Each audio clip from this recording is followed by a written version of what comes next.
What's up? Welcome back. I'm John Stark from MacMovieGuy.com, your favorite blind film critic, and today I'm going to talk about Smurfs, the remake, reboot, requel, whatever we did this year that underwhelmed everyone, everyone, everyone. It's currently on Paramount Plus because they don't care. They're just like, get this thing out of here, put this on. Paramount hasn't even put Mission Impossible yet, and that came out in May, and Smurfs came out in July. So they really just they're like, let's move this thing along. Is there any merit to this? As somebody who I just kind of passively enjoy Smurfs, I think more anyway. I'm very like a nostalgic person, so you can kind of wrap things up in so many things that look nostalgic and be like, well, you enjoyed this as a kid, right? And yeah, I did. Thank you. The last one with the last animated one with the Lost Village, where they found the village full of uh, female Smurfs, was fine. Like that was fine. Like I didn't. I would watch that again. This is very weird. This is full of lots of odd choices. It has a voice cast with Rihanna, John Goodman, James Corden, Nick Offerman, Hannah Waddingham, Natasha Lyonne. I'm gonna forget people, but I think they'll probably be happier if I forget them. Um, and that's it. So I don't understand what this what I know Nickelodeon movies had a hit with Mutant Mayhem, which was a slight variation on the Ninja Turtles, which is fine. Like that was entertaining, but that was two people who had an idea that came in and sort of redid the Ninja Turtles and made it cool. And it had a this is I don't know what this is.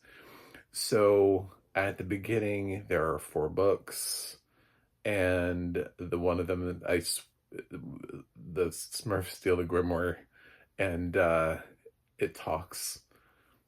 Later on, it'll dance too. They'll have a dance, and the book will dance, and I don't understand life anymore. Um, so they steal the talking book, and the evil sorcerers, because we've always had Gargamel. Well, now there's Razamel, who has a sidekick named Joel. Gargamel has a cat, and Razamel naturally just has a henchman named Joel, because that feels canon to the series. So the Smurfs take it and hide the book and protect it in their Smurf village. And then we find out that there was some history that we missed along the way regarding some other lost protectors. So when something happens and Papa Smurf gets sucked into a portal, and the rest of the Smurfs have to figure out how to save him and protect the book, his last statement is to find Ken, which I was really hoping would be a Barbie crossover. It's not. They just have to go find Ken, who's voiced by Nick Offerman. Ken, don't you guys remember Ken from the TV series? Ken, the Smurf? James Corden plays No Name Smurf, so that's fun. And then later on, they start talking about, I think Dan is the other Smurf, and they're like, oh, Dan, yeah, I wish he was around. I'm like, what are these? Who are these? What is happening in this movie? And then finally, you'll get a cameo from somebody at the end, as if they really thought a sequel was going to happen. There's like a big name that plays Dan at the end, who comes down. He's got like long, flowing blonde hair. And they introduce this character they've been talking about the whole movie. And he's like, hey guys, I've been here the whole time. Okay. I don't think anybody cares, but okay. So that was Smurfs. I sat through it. It's about a 90-minute movie. Uh, I like to think about things from the will your kids enjoy this? I don't know why they would. To be totally honest, like this film has no personality anymore. It's not even cute where they have um at some point along the way it just kind of gives up the idea of Smurfs and then they're just off to do their own thing. I love in this one that Razamel and Gargamel are more interested in just smushing and stomping on Smurfs than cooking them. I swear they've wanted to eat Smurfs before. So maybe they thought that was too morbid. So they were like, well, we'll just squish them. Cool. I didn't like this movie. And it's something that I thought I might actually be the one critic who did. I might be like, I don't know. I feel like I could sit through Smurfs, guys. Like, I feel like it can't be that bad, right? It's not great. It's not the worst movie of the year, but it certainly is not. This is not a winning thing. If I had been at Paramount and somebody showed me this movie, I'd be like, what did we just make? What is this? Who wrote this? You're fired. Don't write again. No more writing for you. Like, it's such a bizarre concept. It feels like it was a Smurf movie written by somebody who had never watched any of the Smurfs, but had like some sort of like theological idea of, and then just took that and then threw it into, and then just wrote a movie around it. You know, they're like, oh, well, yeah, Smurfs, there's a Papa and a Smurfette, and a Gargamel, and that's what I remember. I want to write a movie around that. Okay. Yeah, it doesn't really take full advantage of the cute, you know, brainy Smurfs and they have a scene with Clumsy Smurf, but I heard them shout out Vanity Smurf. You know, I don't really know about this movie. It doesn't take that little gimmicky thing that some of the other movies have done, which is very Smurfy of them, to actually use the Smurfs. This one relies too heavily on Smurfette and whether or not she's good or bad. Is she an agent of evil? I hate when they do that. We got to move on from this. We've made so many movies about whether or not Smurfette is in the right place or not. It's like the only thing that anybody could ever think about to do with a Smurf movie is Smurfette good or bad?